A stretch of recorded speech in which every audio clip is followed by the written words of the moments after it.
Hello and welcome to another informative video of VS classes online. आप आ चुके हैं वीएस क्लासेस के ऑफिशियल प्लेटफॉर्म पे। आपको बैकग्राउंड में दिख रहा होगा मिशन कांस्टेबल 2026 एमपीपीएससी के साथ साथ जो हमारा चैनल है, ठीक है, वहां पर आपको एमपी कांस्टेबल का जो है लेक्चर फ्री मिलेगा। 2026 का जो एग्जाम होने वाला है एमपी कांस्टेबल का, जिसके तहत हमारा लक्ष्य है अब की बारी वर्दी हमारी। जो भी स्टूडेंट्स हमसे जुड़े हुए हैं, हमारा ये लक्ष्य है कि उनका जो एमपी कांस्टेबल का एग्जाम है वो इस बार क्लियर हो जाए।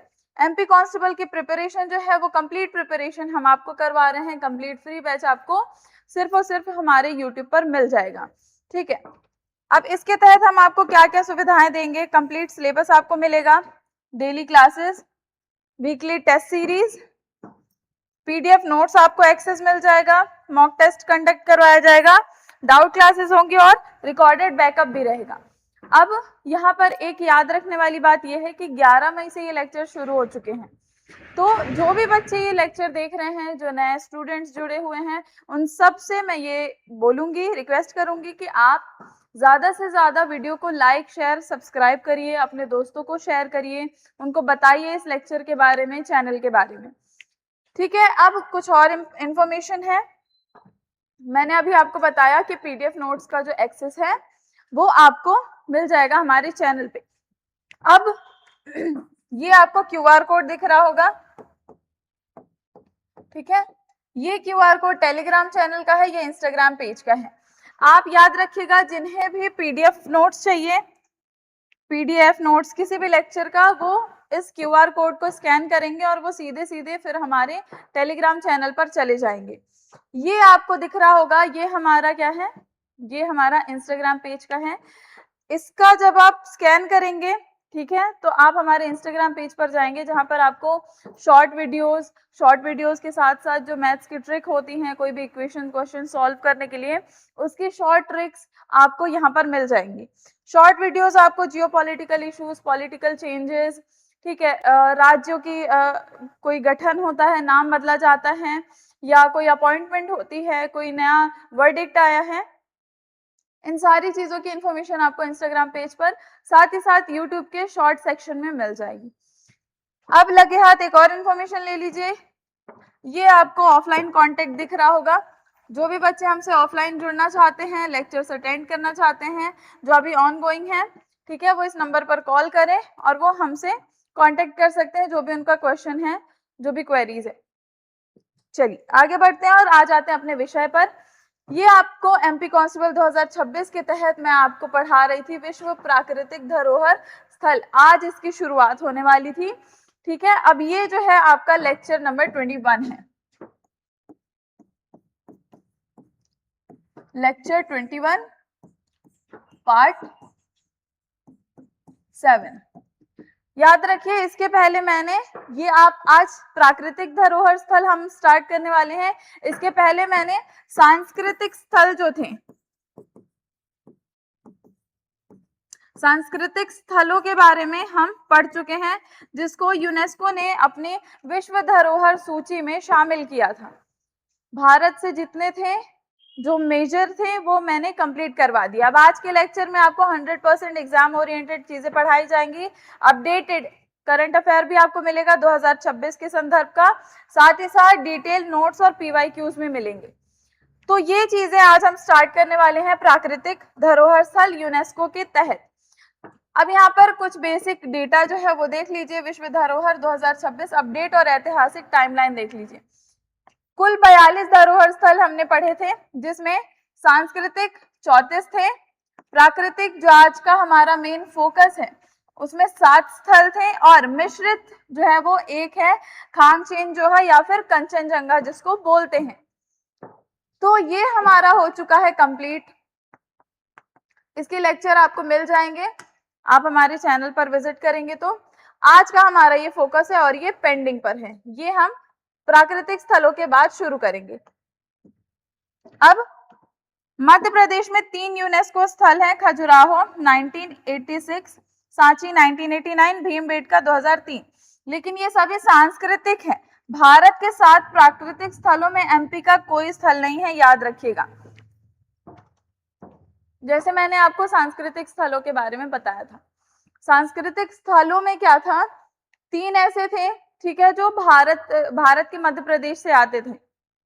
लेकिन अगर हम प्राकृतिक स्थलों की बात करें तो मध्य प्रदेश का कोई भी ऐसा स्थल नहीं है जो प्राकृतिक स्थलों में शामिल हो, तो ये याद रखिएगा। और एक मिश्रित है। अब आज का देख लेते हैं, जिसे आप टेबल ऑफ कंटेंट बोल लीजिए, ठीक है, कि क्या क्या हम पढ़ने वाले हैं। सबसे पहले काजीरंगा केवलादेव मानस के बारे में पढ़ेंगे, जिसे 1985 में शामिल किया गया था विश्व धरोहर सूची में। फिर हम 1987 सुंदरवन के बारे में पढ़ेंगे। फिर नंदा देवी और फूलों की घाटी के बारे में पढ़ेंगे, पश्चिमी घाट, जिसे 2012 में शामिल किया गया था। 2014 में ग्रेट हिमालयन के बारे में पढ़ेंगे, ठीक है, जिसे 2014 में विश्व धरोहर सूची में शामिल किया गया था। ये कुछ चीजें आज हमें पढ़नी है और ये हमारा टेबल ऑफ कंटेंट है आज का। सबसे पहले बात कर लेते हैं काजीरंगा राष्ट्रीय उद्यान के बारे में। चलिए, काजीरंगा राष्ट्रीय उद्यान के बारे में हमें पढ़ना है। पेन चेंज कर लेते हैं ताकि आपको सब कुछ क्लियर दिखे। क्या करने वाले हैं, काजीरंगा राष्ट्रीय उद्यान जो असम का गौरव माना जाता है, ये हमारा आज का पहला टॉपिक है। फैक्ट फाइल देखेंगे, जो भी चीजें हम आज पढ़ने वाले हैं याद रखिएगा, उसके फैक्ट्स देखेंगे, कब यूनेस्को में शामिल हुआ, क्या स्पेशलिटी है, कहाँ आता है, कौन सी नदियां, कौन सी घाटी इत्यादि। उसके अलावा जो जैसे हम नेशनल वाइल्ड लाइफ वगैरह पढ़ेंगे, सेंचुरीज के बारे में पढ़ेंगे, तो उसमें क्या है, जो वहां की स्पेशलिटी होगी उसके बारे में भी पढ़ेंगे। तो सारी चीजें, सारा करंट अफेयर फैक्ट फाइल पूरा लिखते जाइए। सबसे पहले हम काजीरंगा राष्ट्रीय उद्यान के बारे में पढ़ रहे हैं, तो असम में ये आता है और असम का गोलाघाट, कार्बी आंगलोंग और नागांव, यहां तक इसका विस्तार है। ये इसके विस्तार के बारे में आपको बता रहे हैं, इन जिलों तक, कहां कहां, कोलाघाट, कार्बी आंगलोंग और नागांव, और ब्रह्मपुत्र घाटी से लगा हुआ है, ठीक है। ये आपको स्थान दिख रहा होगा, ये असम का है। यूनेस्को ने इसे 1985 में विश्व धरोहर सूची में शामिल किया था और नदियां पड़ जाती हैं ब्रह्मपुत्र, डिफलू और मोरा धिनसिरी, ये नदियां लगी हुई हैं। भौगोलिक विशेषता की अगर बात करें तो यहाँ पर बील और हाथी घास पाए जाते हैं। जो बील है, बील का अर्थ होता है झील या फिर तालाब। जो बील शब्द है वो स्थानीय भाषा बोला जाता है तालाब या झील के लिए, ठीक है। तो क्या बील जो उथली झीलें या तालाब होती हैं, और हाथी घास क्या होता है, हाथी घास जो वहां के जानवर हैं उस उद्यान के, पार्क के, उन्हें छुपने के लिए और साथ ही साथ उसे चरने के लिए भी ये हाथी घास बहुत ज्यादा काम आता है, एलिफेंट ग्रास जिसे बोलते हैं। अब यहाँ के द बिग 5 के बारे में पढ़ते हैं, जो 5 स्पेशलिटी है इस राष्ट्रीय उद्यान की। सबसे पहला है एक सींग वाला गेंडा। आप पूरे दुनिया में जितने भी 100% गेंडा एक सींग वाले पाए जाते हैं, उसका 65% जो एक सींग वाला गेंडा है वो इस राष्ट्रीय उद्यान में पाया जाता है। दूसरा, रॉयल बंगाल टाइगर, उच्च बाघ घनत्व, कम क्षेत्र में ज्यादा बाघ यहाँ पर पाए जाते हैं, याद रखिएगा। फिर एशियाई हाथी आपको यहाँ मिलेगा। जंगली जल भैंसा, दुनिया की सबसे बड़ी आबादी जंगली जल भैंसा की यहीं पर आपको काजीरंगा राष्ट्रीय उद्यान में मिलेगी। और 5वां है दलदली हिरण, जिसे बारहसिंगा भी बोलते हैं, ठीक है। क्या क्या चीजें आपने देखी, एक सींग वाला गेंडा मिलेगा, रॉयल बंगाल टाइगर मिलेगा, एशियाई हाथी मिलेगा, जंगली जल भैंसा और दलदली हिरण जिसे बारहसिंगा बोलते हैं। ये 5 यहाँ की स्पेशलिटीज हैं काजीरंगा राष्ट्रीय उद्यान की। करंट अफेयर देख लेते हैं 2025-26, ठीक है। क्या क्या चीजें हैं यहाँ पर। सबसे पहला, ऑपरेशन मॉनसून यहाँ पर चलाया गया है। जब भी बाढ़ आती है तो काजीरंगा राष्ट्रीय उद्यान में पानी भरना, बाढ़ आना, ये सारी चीजें, वो समस्याएं पार्क में भी हो सकती हैं। तो उस चीज के निपटारे के लिए एक आर्टिफिशियल हाईलैंड्स बनाया गया है, आर्टिफिशियल हाईलैंड्स बनाया गया है। ये ह्यूमन मेड एक उच्च जगह होती है, इंसानों की बनाई हुई कोई ऊंची जगह होती है, जहां पर सारे जानवरों को पहुंचा दिया जाता है जब भी ऐसी बाढ़ की संभावना होती है। तो दूसरा जो यहाँ पर करंट अफेयर है वो है रोडिश प्रोजेक्ट। ये प्रोजेक्ट क्या है, जैसे गैंडे की जो सींग होती है उसकी तस्करी की जाती है, पोचिंग की जाती है, इलीगली उसे सेल किया जाता है। तो उस चीज को रोकने के लिए वाइल्ड लाइफ क्राइम जो ब्रांच है, ठीक है, क्राइम कंट्रोल ब्रांच है, उसने क्या किया है उस तस्करी को रोकने के लिए उन्होंने डीएनए डेटाबेस तैयार करना शुरू किया है। जो गैंडे हैं उनका डीएनए डेटाबेस रखा जाएगा ताकि जो सींग है उसकी तस्करी कब कहां कैसे हो रही है उसकी इंफॉर्मेशन उनके पास रहे। इसके लिए डीएनए डेटाबेस रखा जा रहा है और ये जो अभियान है वो किसके द्वारा चलाया जा रहा है, WCCB यानी wild life crime control bureau. ठीक है, अब एमपी कांस्टेबल फैक्ट देख लेते हैं। उद्यान के बीच NH 715 और पुराना NH 37 गुजरता हुआ दिखेगा आपको। यानी जब भी जानवरों को ले जाया जाता है हाईलैंड्स पर तो उन्हें इस नेशनल हाईवे को क्या करना पड़ता है, पार करना पड़ता है। अब प्रवासन की बात करें, माइग्रेशन की, तो बाढ़ आने पर जानवर दक्षिण में कार्बी आंगलोंग पहाड़ियों की ओर भागते हैं। मैंने अभी आपको बताया था काजीरंगा राष्ट्रीय उद्यान का जो विस्तार है वो कार्बी आंगलोंग तक है। तो जब बाढ़ की संभावना आती है तो कार्बी आंगलोंग जो है वो ऊंची जगह है, तो जानवरों को कार्बी आंगलोंग जगह पर ले जाया जाता है। ये हमारा पहला जो आज का टॉपिक था वो होता है कंप्लीट। दूसरे टॉपिक पर आते हैं। दूसरा टॉपिक है केवलादेव राष्ट्रीय उद्यान, जिसे पक्षियों का स्वर्ग बोला जाता है। केवलादेव राष्ट्रीय उद्यान, इसकी फैक्ट फाइल देखें तो इसका स्थान है राजस्थान। ठीक है, और इसका नाम केवलादेव राष्ट्रीय उद्यान क्यों रखा गया है, क्योंकि इस जगह पर राजस्थान में भगवान शिव की बहुत प्राचीन मंदिर है और उसी से मोटिवेटेड होकर के इसका नाम केवलादेव राष्ट्रीय उद्यान रखा गया है। भरतपुर में है और पूर्व नाम यानी इसका पुराना नाम भरतपुर पक्षी अभ्यारण्य था। ठीक है, भरतपुर बर्ड सेंचुरी इसका नाम था पुराना। यूनेस्को ने इसे अपने विश्व धरोहर सूची में 1985 में शामिल किया और इसकी वैधानिक स्थिति या लीगल स्टेटस की अगर बात करें, भारत का प्रथम रामसर स्थल है। रामसर स्थल मतलब भारत का प्रथम रामसर स्थल का मतलब है पहला वेटलैंड है। वेटलैंड जिसे इंटरनेशनल ट्रीटी के तहत स्पेशल प्रोटेक्शन दिया गया है। ठीक है, क्या समझ में आया, क्या पढ़ रहे हैं रामसर स्थल के बारे में। देखिए, मैंने आपको बताया रामसर स्थल,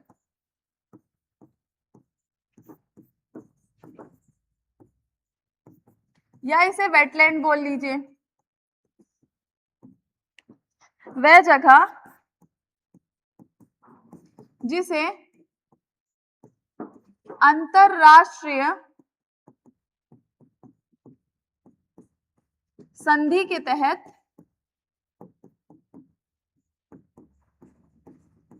विशेष संरक्षण प्रदान किया गया हो।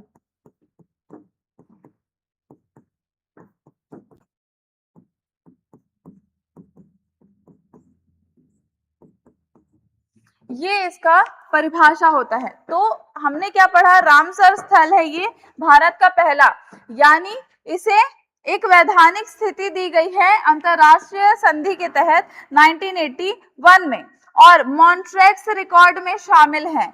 मॉन्ट्रेक्स रिकॉर्ड क्या होता है, अब मॉन्ट्रेक्स रिकॉर्ड में उन सारी जगहों को सूची में रखा जाता है जो संकट में है। जो भी संकटग्रस्त स्थान होते हैं उन्हें इस सूची में रखा जाता है, जिसे मॉन्ट्रेक्स रिकॉर्ड बोला जाता है। तो इसे केवलादेव राष्ट्रीय उद्यान को संकट की सूची में रखा गया है। जल स्रोत की अगर बात करें तो यहाँ अजान बांध है जो गंभीरी और बाणगंगा नदियों का संगम है। अजान बांध जो कि गंभीरी और बाणगंगा नदियों का संगम है। नामकरण की यदि बात करें, मैंने अभी आपको बताया केंद्र में यहाँ पर स्थित है शिव का बहुत पुराना मंदिर, प्राचीन मंदिर, उसी के नाम पर इसे केवलादेव रखा गया है। अब यहाँ की स्पेशलिटी की बात करें, विशेषता की, तो मुख्य आकर्षण का केंद्र है यहाँ पर संकटग्रस्त जो साइबेरियन सारस है, इंडेंजर्ड साइबेरियन सारस। ये एक बर्ड है जो इंडेंजर्ड है, शीतकालीन प्रवास स्थल है उनका। 375 से ज्यादा पक्षी प्रजाति यहाँ पर रहते हैं और आते हैं ठंडियों में शीतकालीन प्रवास हेतु, उनका शीतकालीन प्रवास स्थल है। अन्य जीवों की अगर बात करें तो यहाँ अजगर, जिसे इंडियन रॉक पाइथन बोलते हैं, वो पाया जाता है, और ग्रेट स्पॉटेड ईगल चील जो है वो यहाँ पर पाया जाता है। आगे बढ़ते हैं, करंट अफेयर। केवलादेव पारिस्थितिकी चुनौती की अगर बात करें तो सबसे पहले गोवर्धन ड्रेन प्रोजेक्ट यहाँ पर चलाया जा रहा है। करंट अफेयर 2026 की बात करें तो यहाँ पर पानी की कमी को दूर करने के लिए यमुना का जो अतिरिक्त पानी की कमी है, उस कमी को पूरा करने के लिए केवलादेव तक लाने की योजना है। किसके? यमुना के अतिरिक्त पानी को। दूसरा है यहाँ पर एनजीटी आदेश, जो ये केवलादेव उद्यान है उसके 10 किलोमीटर के रेंज तक क्या बोला गया है, उसे डेंजर या इको सेंसिटिव जोन में रखा गया है। Eco sensitive zone, ES zone में रखा गया है, यानी उसके 10 किलोमीटर रेंज तक कोई भी वाहन वगैरह वाणिज्यिक वाहनों पर पूरी तरीके से रिस्ट्रिक्टेड है, प्रतिबंधित है। अब इकोलॉजिकल थ्रेट की अगर बात करें इस केवलादेव में, तो इकोलॉजिकल थ्रेट में केवल एक ही चीज आती है जिसे प्रोसेपिस जूलीफ्लोरा बोलते हैं। प्रोसेपिस जूलीफ्लोरा, ये क्या है? एक विलायती बबूल है जिसकी जड़ें बहुत ज्यादा जल्दी फैलती हैं, कांटेदार होती हैं, जिससे जो घास है या छोटे छोटे पत्ते हैं वो नष्ट हो रहे हैं, और इसे रोकने के लिए इको रेस्टोरेशन अभियान चलाया जा रहा है। तो क्या पढ़ा आपने? मैंने अभी आपको बताया प्रोसेपिस जूलीफ्लोरा जो है वो एक विलायती बबूल है, विलायती बबूल है, और इसके विस्तार को रोका जा रहा है और उसके लिए अभियान चलाया जा रहा है, इको रिस्टोरेशन। ठीक है। एमपी कांस्टेबल फैक्ट की बात करें तो भारत में केवल 2 स्थल मॉन्ट्रेक्स रिकॉर्ड में है। पहला केवलादेव मॉन्ट्रेक्स रिकॉर्ड जो संकटग्रस्त जगह होती है, केवलादेव है, और दूसरा लोकटक झील है। राजस्थान के जो राजा थे, यहाँ पर एक ट्रिक है, ये आप इसको ऐसे याद कर सकते हैं क्योंकि ये राजस्थान में है। राजा केवलादेव राजस्थान में है। केवलादेव 85 यानी 1985 में से शामिल किया गया था और पक्षियों को बचा पाए थे। ठीक है, यानी राजस्थान के राजा केवल 85 यानी 1985 पक्षियों को ही बचा पाए थे। यानी ये आपको जगह का पता चल गया, ये उसका नाम पता चल गया, कब शामिल किया गया पता चल गया, और किस चीज के लिए है, पक्षियों के लिए पता चल गया। ये ट्रिक है याद करने की। दूसरा भी जो हमारा प्राकृतिक विश्व धरोहर स्थल था भारत का, वो होता है कंप्लीट। आ जाते हैं तीसरे पर। तीसरे का नाम है मानस राष्ट्रीय उद्यान, जो हिमालय की तलहटी का रहस्य बोला जाता है। मानस राष्ट्रीय उद्यान कहाँ है? इसका स्थान है असम। असम के चिरांग बक्सा में है, भूटान सीमा से सटा हुआ है। जब आप यहाँ पर देखेंगे, ठीक है, तो ये जो है ये आपका असम का इलाका हो जाएगा, और यहाँ पर जो है आपको भूटान दिखेगा। तो ये जो है मानस राष्ट्रीय उद्यान, ये भूटान की सीमा से लगा हुआ है, और विश्व धरोहर सूची में इसे 1985 में शामिल किया गया था।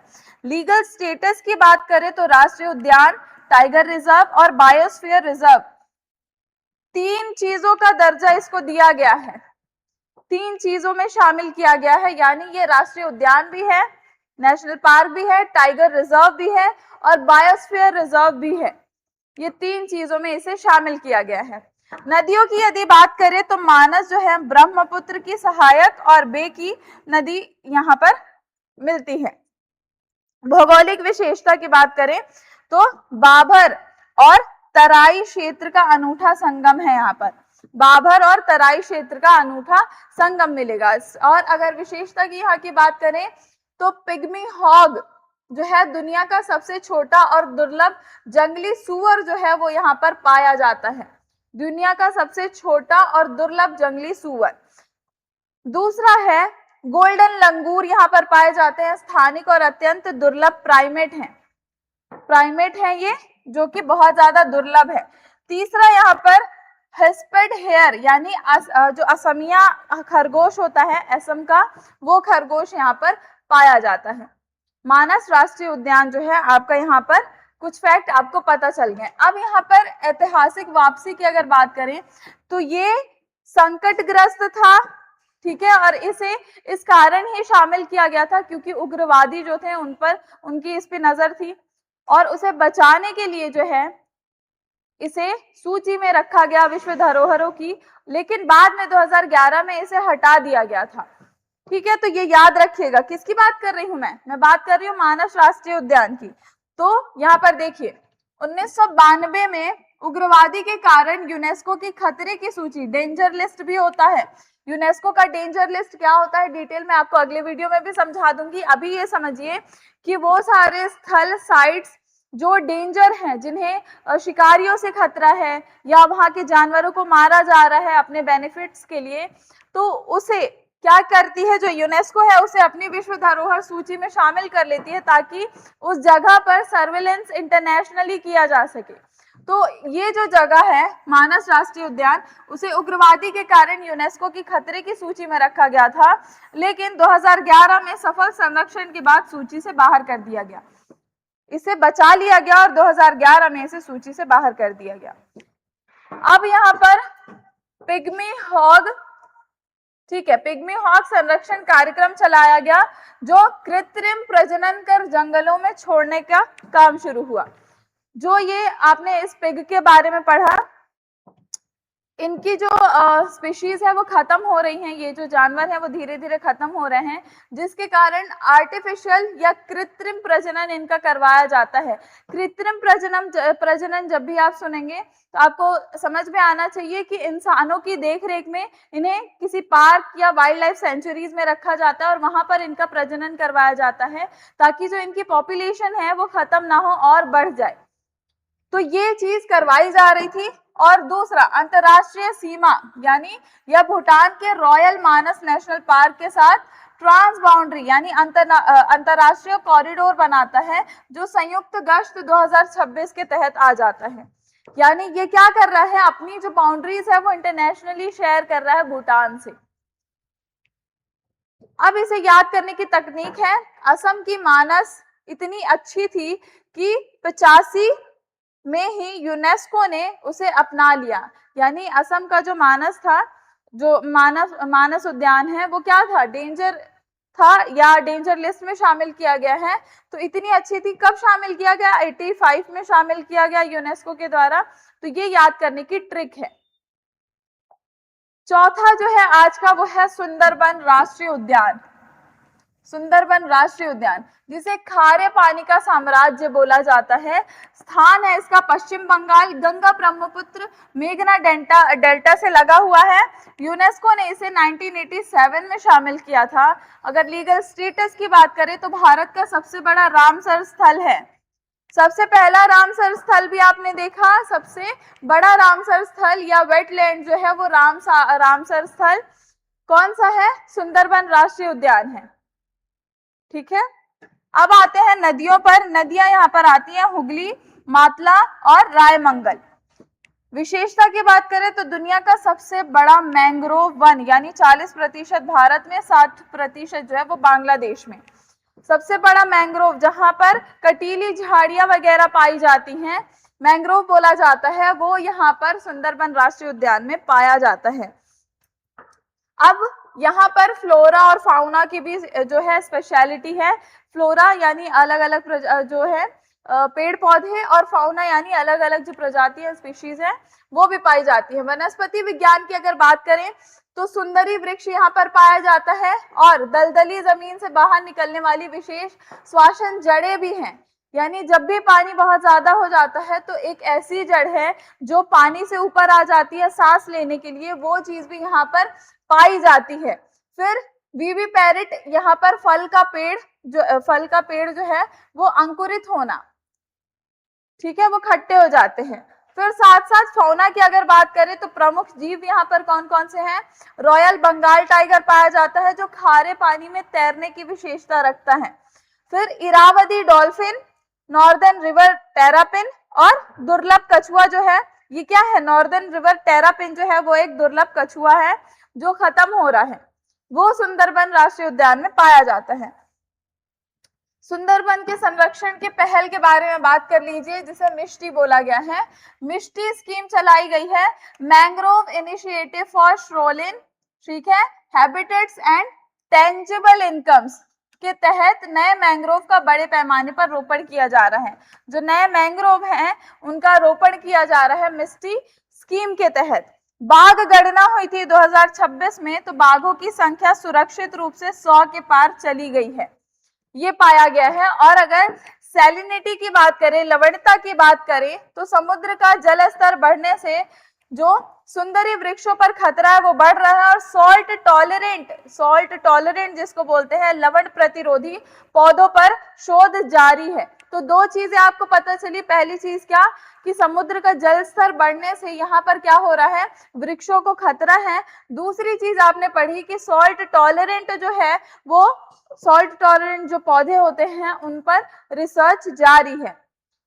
ये आपका हो गया। याद करने की ट्रिक है, सुंदर लड़की यानी सुंदरबन की बात कर रहे हैं के साथ 7-8 यानी 1887 में सुंदरबन घूमने गया था, यानी सुंदरबन डेल्टा की बात हो रही है उद्यान की। अब आते हैं पांचवे पर, नंदा देवी और फूलों की घाटी, अल्पाइन स्वर्ग जिसे बोला जाता है। स्थान है इसका उत्तराखंड, चमोली पिथौरागढ़ में, गढ़वाल हिमालय पड़ता है।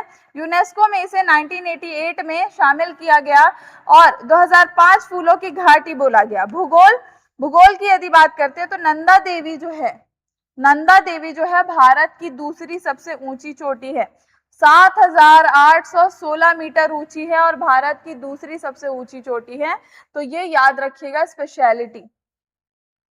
नदियों की बात करें तो पुष्पवती, ठीक है, नदी फूलों की घाटी से बहती है। अब वनस्पति की बात करें तो उच्च पर्वतीय अल्पाइन घास यहाँ पर पाए जाते हैं, जिन्हें बुग्याल्स बोला जाता है। उच्च पर्वतीय अल्पाइन घास जो होते हैं उसे बुग्याल बोला जाता है। राज्य फूल ब्रह्म कमल प्रचुर मात्रा में पाया जाता है। प्रमुख जीव की बात करें तो हिम तेंदुआ जिसे स्नो लेपर्ड बोलते हैं, हिमालय कस्तूरी मृग, भरल और राज्य पक्षी मोनाल, ये जो कुछ जानवर या पक्षी हैं वो यहाँ पर पाए जाते हैं। नंदा देवी की तकनीकी निगरानी चल रही है, यानी ग्लेशियर मॉनिटरिंग चल रही है डीआरडीओ के द्वारा। Defence research and development organisation जो है वो हिमनद झीलों की सैटेलाइट ट्रैकिंग कर रहा है और अर्ली वार्निंग सिस्टम चला रहा है यदि वहां पर कोई खतरा देखा जाता है तो। और इको टूरिज्म बढ़ाया जा रहा है, यानी केवल जून और अक्टूबर में खुलता है। 2026 में जीरो प्लास्टिक जोन कड़ाई से लागू किया गया ताकि इसे दूषित और गंदा ना किया जा सके। अब ऐतिहासिक खोज की अगर बात करें तो यहाँ की जो फूलों की घाटी है उसकी खोज 1931 में ब्रिटिश पर्वतारोही फ्रैंक एस स्मिथ ने की थी और पुस्तक में उन्होंने जिक्र किया था इस जगह का, द वैली ऑफ फ्लावर्स बोल करके, ठीक है, पुस्तक लिखी थी इस पर, द वैली ऑफ फ्लावर्स।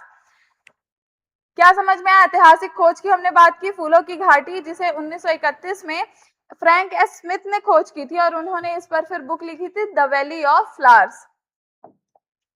छठा है पश्चिमी घाट सह्याद्री पर्वत, ठीक है, वैश्विक जैव विविधता हॉटस्पॉट बोलते हैं जिसे। इसका विस्तार जो है 6 राज्यों से होकर गुजरता है, गुजरात, दंग, महाराष्ट्र, गोवा, कर्नाटका, तमिलनाडु और केरला। ये पूरा जो इलाका आप देख रहे हैं, ये पूरा इलाका जो है यहां तक इसका विस्तार है। विस्तार 6 राज्यों में है, 1600 किलोमीटर। शुरुआत गुजरात के डांग जिले से होती है, ये गुजरात का डांग जिला है, ये गुजरात का डांग जिला है, यहां से इसकी शुरुआत होती है। यूनेस्को ने 2012 में इसे शामिल किया गया था धरोहर स्थल में। सर्वोच्च चोटी अनामुड़ी 2695 मीटर की है केरल में, जो पूरे दक्षिण भारत की सर्वोच्च चोटी है। जब हम दक्षिण भारत की बात करते हैं तो सबसे सर्वोच्च चोटी है अनामुड़ी, जिसकी लंबाई है 2695 जो केरल में मिलती है। अब इकोसिस्टम की बात करते हैं। वनस्पतियों की अगर बात करें तो उच्च पर्वतीय क्षेत्रों के समशीतोष्ण वनों की शोला वन कहा जाता है, समशीतोष्ण वन यहाँ पर है। स्थानिक जीव की अगर बात करें तो लायन टेल्ड मकाक जो शेर की पूंछ वाला बंदर होता है उसे मकाक बोला जाता है, और साइलेंट वैली केरल में पाया जाता है। नीलगिरी तहर यानी जंगली बकरी भी यहाँ पर मिलती है, और बैंगनी मेढक यहाँ पर पाया जाता है। पर्पल फ्रॉग, ये जानवर और पेड़ पौधे यहाँ पर पश्चिमी घाट में सह्याद्री के पाए जाते हैं, और इसी कारण इसे वैश्विक जैव विविधता का हॉटस्पॉट भी बोला जाता है। जो जंगली बकरी है, प्रोजेक्ट नीलगिरी चलाया जा रहा है, जिसके तहत तमिलनाडु सरकार द्वारा भारत का पहला समर्पित प्रोजेक्ट सैटेलाइट ट्रैकिंग इनकी की जा रही है। और एक प्रोजेक्ट है जो नासा द्वारा सैटेलाइट से जो उसकी देखरेख है वो की जा रही है। पारिस्थितिकी संरक्षण की अगर बात करें तो समितियां बनाई गई हैं जो पश्चिमी घाट के संरक्षण हेतु माधव गाडगिल समिति, जो माधव गाडगिल समिति है, और कस्तूरी रंगन समिति की रिपोर्ट सबसे महत्वपूर्ण है। पारिस्थितिकी संरक्षण के लिए यहाँ पर दो कमेटियों को याद रखिएगा। पहला क्या है? पहला है माधव गाडगिल समिति और दूसरा है कस्तूरी रंगन समिति। इन्होंने अपनी रिपोर्ट सबमिट की थी, वो रिपोर्ट्स पढ़िएगा, इंपॉर्टेंट हो सकती हैं। आज का आखिरी जो प्राकृतिक स्थल है, साइट है, वो है ग्रेट हिमालयन राष्ट्रीय उद्यान, जिसे पक्षियों के राजा का घर बोला जाता है। स्थान है इसका हिमाचल प्रदेश, कुल्लू जिला। ठीक है, कुल्लू मनाली सुने होंगे, हिमाचल प्रदेश का कुल्लू। यूनेस्को में इसे 2014 में शामिल किया गया था। भारत का सबसे नवीनतम प्राकृतिक यूनेस्को स्थल है। प्राकृतिक स्थलों की यदि अगर हम बात करेंगे तो 2014 में सबसे नवीनतम शामिल किया गया है हिमालय राष्ट्रीय उद्यान। नदियां यहाँ पर तीर्थन और सेंज नदियां, व्यास की सहायक जो नदी है सेंज, वो यहाँ पर मिलती है। विशेषता है देवदार के जंगलों से लेकर स्थायी हिमनद ग्लेशियर्स तक अनूठा वर्टिकल जोनेशन है। ये जो आपको दिख रहा है ना, इसको बोलते हैं वर्टिकल जोनेशन। जो इस तरह से इसका जो विस्तार है, यहाँ पर ये ग्लेशियर्स दिख रहे हैं आपको, ये ग्लेशियर हैं, और फिर इस तरीके से इसका विस्तार है, इसलिए इसे वर्टिकल जोनेशन बोला जाता है। यानी ये इस तरीके से इसका विस्तार नहीं है, इस तरीके से है, लंबा लंबा। तो अल्पाइन मीडोज है, सुबल्पाइन फॉरेस्ट है, अपर टेम्परेचर फॉरेस्ट है, लोअर टेम्परेचर फॉरेस्ट है। तो यहाँ पर आपको 4-5 अलग अलग तरह के तरीके के फॉरेस्ट मिलेंगे, और बर्फ से ढका या ग्लेशियर्स वगैरह भी मिलेंगे। पश्चिमी ट्रेंगोपैन यहाँ पर पाया जाता है, जो स्थानीय नाम है जुजुराना का, अर्थ है पक्षियों का राजा। ये जो है ये यहाँ पर पाया जाता है, जिसे पक्षियों का राजा बोला जाता है। ये हिमाचल प्रदेश का राज्य पक्षी भी बोला जाता है। जलीय जीव जो है, तीर्थन नदी में दुर्लभ ब्राउन ट्राउट जिसे बोलते हैं, एक फिश है जो दुर्लभ है, वो भी यहाँ के जल में पाई जाती है। कुछ आखिरी फैक्ट है ग्रेट हिमालयन के बारे में। संरक्षण नीतियां चलाई जा रही हैं। जो राष्ट्रीय पक्षी है उनका, राजकीय पक्षी है जुजराना, उसके संरक्षण की बात चल रही है।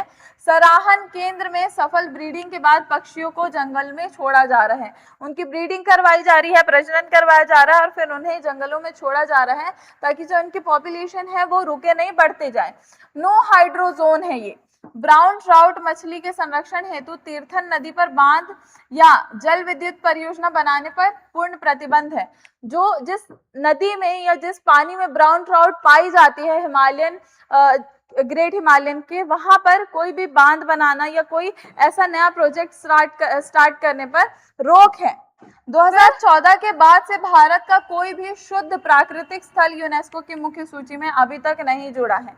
यानी 2014 के बाद भारत से कोई भी प्राकृतिक स्थल ऐसा नहीं है जो जोड़ा गया हो यूनेस्को में। ये यहाँ पर जो हमारा टॉपिक है वो हो जाता है कंप्लीट। एक बार पूरा जो प्राकृतिक धरोहर है हमारे देश की, जिसे यूनेस्को की सूची में शामिल किया गया है, देख लीजिए। पहला है काजीरंगा, जो असम राज्य में है। यूनेस्को ने उसे 1985 में शामिल किया। नदी है ब्रह्मपुत्र डिफ्लू, और यहाँ पर एक सिंग वाला गैंडा पाया जाता है। दूसरा है यहाँ पर केवलादेव राजस्थान में है। 1985 में इसे भी शामिल किया गया था। मुख्य नदी है अजान बांध, जो बाण गंगा है, और साइबेरियन सारस यहाँ पर मिलता है। तीसरा है मानस राष्ट्रीय उद्यान, असम में है, 1985 में शामिल किया गया। मानस और बेकी नदी है, पिग्मी हॉक जो एक सुअर है और गोल्डन लंगूर यहाँ पर पाया जाता है। चौथा सुंदरबन की बात कर लें, पश्चिम बंगाल में है, 1987 में शामिल किया गया। यहाँ पर हुगली और मेघना नदी पाई जाती है और यहाँ पर रॉयल बंगाल टाइगर पाया जाता है जो कि तैर सकता है खारे पानी में।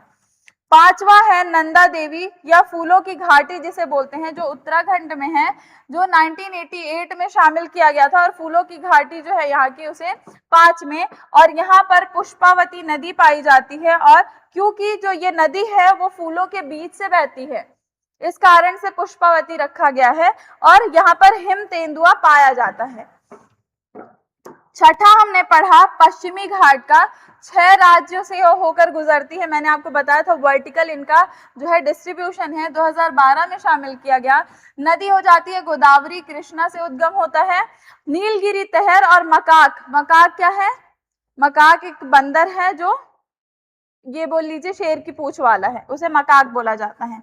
सातवां है ग्रेट हिमालयन, हिमाचल प्रदेश से है ये और 2014 में शामिल किया गया। नदी है तीर्थन और सेंच, और जुजराना जो पश्चिमी ट्रैंगोपैन कहते हैं वो यहाँ पर पाया जाता है। ये आपके पूरे प्राकृतिक स्थल यहाँ पर हो जाते हैं कंप्लीट। स्क्रीनशॉट लेना हो ले लीजिए, एक जगह पर आपको सारी चीजें मिल जा रही हैं। चलिए अब यहाँ पर कुछ रैपिड रिवीजन है, देख लीजिए। भारत का प्रथम रामसर स्थल अगर पूछता है तो केवलादेव बताएंगे। मैंट्रेक्स रिकॉर्ड में शामिल 2 स्थल हैं, केवलादेव और लोकटक झील, जो डेंजर जोन होते हैं, डेंजर लिस्ट में जिन्हें रखा जाता है। न्यू मेटोफोर्स जो है श्वासन जड़ें जिसे बोलते हैं, वो सुंदरबन मैंग्रोव में पाई जाती हैं। बुग्याल क्या है? अल्पाइन घास है जो उत्तराखंड नंदा देवी क्षेत्र में पाई जाती है। मिष्टी योजना जो है वो मैंग्रोव वनों के संरक्षण से संबंधित है। पश्चिमी घाट संरक्षण समितियां बनाई गई थी, माधव गाडगिल और कस्तूरी रंगन समिति, जो क्या करेंगी? पश्चिमी घाट का संरक्षण करेंगी। और दक्षिण भारत की सर्वोच्च चोटी जो है वो अनामुड़ी है, जो 2695 मीटर की ऊंची है और केरल में है। और एमपी के प्राकृतिक यूनेस्को स्थल 0 है, सभी 3 स्थल सांस्कृतिक ही हैं जितने भी मध्य प्रदेश से हैं। यहाँ पर आपका प्राकृतिक स्थल जो है वो हो जाता है समाप्त। अब बच जाएगा हमारा एक मिक्स्ड जो साइट है, उसके बारे में पढ़ना है हमें, वो हमें करना है कंप्लीट, जो आपको नेक्स्ट वीडियो में मिल जाएगा। अभी कुछ आपको मैं क्वेश्चन दिखा रही हूँ, उसका स्क्रीनशॉट ले लीजिए। इनके जो जवाब है वो आप मुझे देंगे, ठीक है, कमेंट सेक्शन में। मैं लगातार बोल रही हूँ, वीडियो को ज्यादा से ज्यादा शेयर करिए, ठीक है। ये जो है क्वेश्चन है, पहला क्वेश्चन है, कौन सा राष्ट्रीय उद्यान मॉन्ट्रेक्स रिकॉर्ड में सूचीबद्ध है? दूसरा है, केवलादेव राष्ट्रीय उद्यान किस दुर्लभ प्रवासी के पक्षी के लिए प्रसिद्ध है? तीसरा सवाल है, दुनिया का सबसे छोटा जंगली सुअर पिग्मी हॉक कहाँ पाया जाता है? ऑप्शंस आपको स्क्रीन पर दिख रहे होंगे, जवाब दे दीजिएगा। चौथा है, गोल्डन लंगूर मुख्य रूप से कहाँ पाया जाता है, कहाँ की स्थानिक प्रजाति है? पांचवा प्रश्न है, सुंदरबन के मैंग्रोव पौधों में पाई जाने वाली श्वासन जड़ों को क्या कहा जाता है? छठा है, मैंग्रोव संरक्षण के लिए मिष्टी योजना में एम का क्या अर्थ है? इसका फुल फॉर्म आपको मैंने दिखाया था, ध्यान से देखे होंगे तो आपको बन जाएगा। ये कुछ एक्सपेक्टेड पीवाईक्यूज हैं जो आपको पूछा जा सकता है, जो आ सकता है और आपको याद रखना है। इसका स्क्रीनशॉट ले लीजिए। यहाँ पर आपका जो प्राकृतिक स्थलों की जो हमने शुरुआत की थी वो हो जाता है कंप्लीट। लेक्चर 21 आपका हो गया, जिसमें मैंने आपको अपडेटेड 2025-26 की चीजें बता दी। एमपी कांस्टेबल के लिए एमपी के जो प्रमुख तथ्य थे वो कंप्लीट हो जाते हैं। अब इसी के साथ विश्व धरोहर स्थल का जो हमने 3 क्लासिफिकेशन देखा था, सांस्कृतिक, प्राकृतिक और मिश्रित, 2 हमारे हो चुके हैं, एक बच जाता है मिश्रित। मिश्रित में था खांगचेनजोंगा, उसके बारे में हमें पढ़ना बचा हुआ है। जब हम वो पढ़ेंगे तो साथ ही साथ रिवीजन भी कर लेंगे। आशा करती हूँ आपको आज का वीडियो समझ में आया होगा, ठीक है। ज्यादा से ज्यादा लेक्चर को शेयर करेंगे। जिन्हें ऑफलाइन ज्वाइन करना है, जो आसपास के बच्चे हैं, वो हमें कॉल कर सकते हैं। वीडियो को देखने के लिए बहुत बहुत धन्यवाद। बने रहिए हमारे चैनल के साथ ऐसे ही अपडेटेड लेक्चर्स के लिए। Thank you so much.